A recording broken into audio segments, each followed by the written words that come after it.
अब क्या है, how to solve EPS questions problem. जो ईपीएस क्वेश्चन का है ये पेपर में 100% आपको आना ही आना है और आएगा भी कितने मार्क्स में, 4 मार्क्स में। ठीक है, 4 मार्क्स में आएगा। एक एग्जाम्पल करवाता हूँ इसका। Vega edtech limited is an unicorn in the field of online education. It has a share capital of 12 crore. उसके पास कितना कैपिटल है, 12 करोड़ का शेयर कैपिटल है उसके पास। ठीक है, at the face value of 100 each. तो नंबर ऑफ शेयर्स कितने हो गए उसके पास।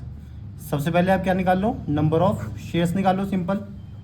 12 करोड़ है डिवाइड बाय 100, तो उसके पास कितने आ गए, 12 लाख।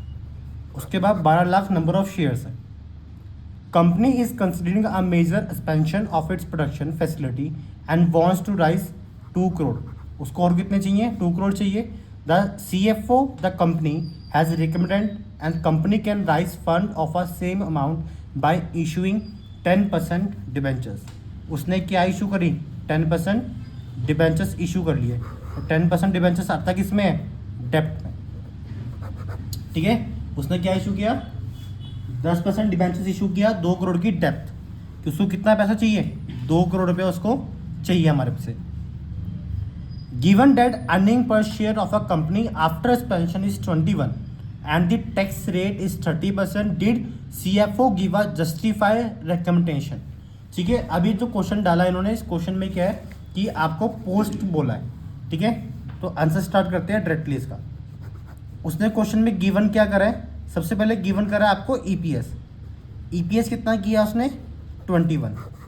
ठीक कहता है कि जब हमने 2 करोड़ की एक्सपेंशन ले ली उसके बाद हमारा ईपीएस कितना आ गया, 21 आ गया। ठीक है, हमने नंबर ऑफ शेयर्स निकाले हुए थे।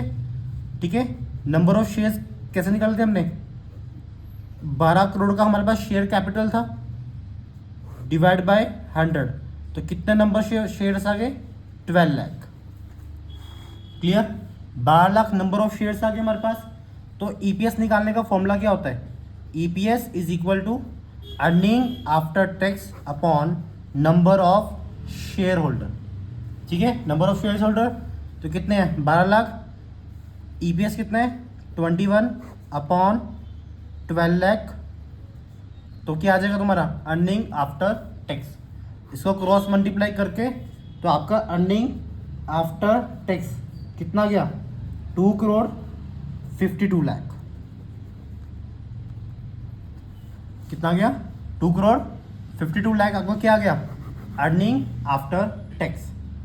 अब ये जो आपको ईपीएस गिवन था ये आफ्टर का गिवन था। ठीक है, आफ्टर का मतलब क्या है, इसमें आपकी डेप्थ भी इंक्लूड है। ठीक है, तो डेप्थ का कितना इंटरेस्ट था हमारे पास, 10%। ठीक है, तो आपने डेप्थ कितनी ली, 2 करोड़, तो इंटरेस्ट निकाल लो, 2 करोड़ मल्टीप्लाई बाय 10/100, कटिंग करोगे तो कितना गया इंटरेस्ट, 20 लाख। ठीक है, आगे इंटरेस्ट कितना गया, 20 लाख आ गया।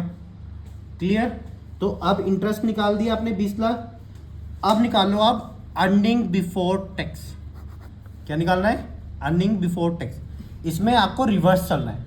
जो हमारा मेथड था क्या था, earning before interest and tax minus interest, फिर क्या था अर्निंग बिफोर टैक्स, फिर माइनस टैक्स, फिर क्या था अर्निंग आफ्टर टैक्स।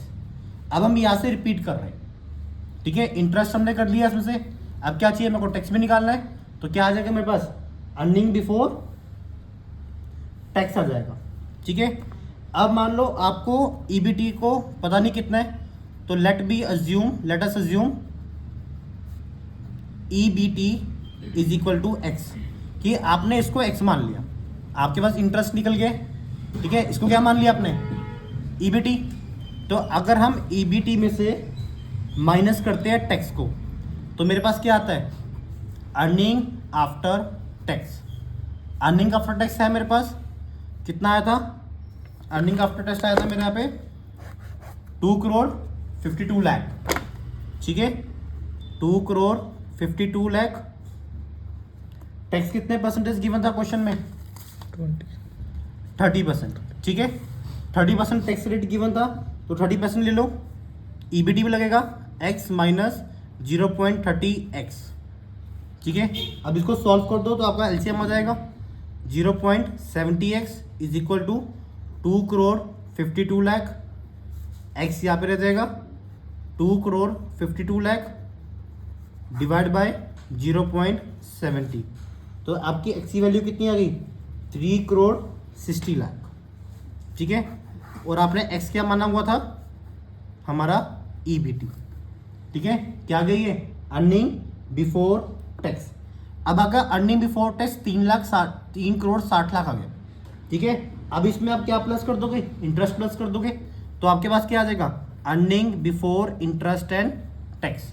कैसे निकालते थे, ईबीटी ये फॉर्मेट था, ईबीआईटी में से माइनस करा इंटरेस्ट तो ईबीटी आता था। अब यहाँ से रिवर्स जाना है तो आप इंटरेस्ट को क्या कर दोगे प्लस कर दोगे, ठीक है।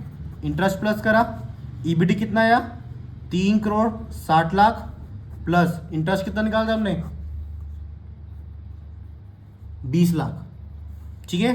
तो टोटल अमाउंट कितनी आ गई 3 करोड़ 80 लाख, ठीक है। ये क्या आ गया आपका earning before interest and tax, ठीक है। 3 करोड़ 80 लाख की इनकम है, ठीक है, earning before interest and tax. तो अब उसने क्या बोला था क्वेश्चन में कि हमें चाहिए जस्टिफाइड रिकमेंडेशन, कि अब सीएफओ कंपनी को सबसे पहले क्या चाहिए रिटर्न ऑन इन्वेस्टमेंट चाहिए। तो वो अपनी क्या चेक करेगा आरओआई चेक करेगा। आरओआई चेक करने का फॉर्मूला क्या था EBIT upon total investment, total investment multiply by 100, ठीक है। तो आपकी ईबीआईटी कितनी है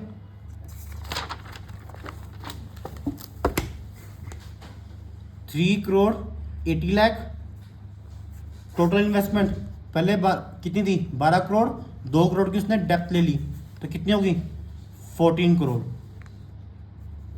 ठीक है। और मल्टीप्लाई बाय 100, तो 3 जीरो से 3 जीरो गए, ये 2 से ये 2, ये 2 से ये 2, ठीक है। तो क्या रह गया आपका 380 अपॉन 14। जब इसको आप डिवाइड करोगे तो आपका आंसर कितना आ गया आरओआई 2714%, ठीक है। आपका आरओआई कितना आया 270.14%। आपका यहाँ पे आंसर खत्म नहीं हुआ क्योंकि उसको जस्टिफाइड चाहिए।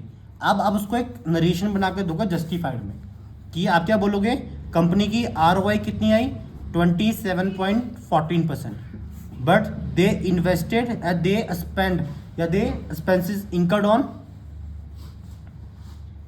दे expenses incurred only 10% on depth, ठीक है। उसमें देना क्या है सिर्फ 10% डेप्थ देना है किसको डिबेंचर्स होल्डर को, ठीक है।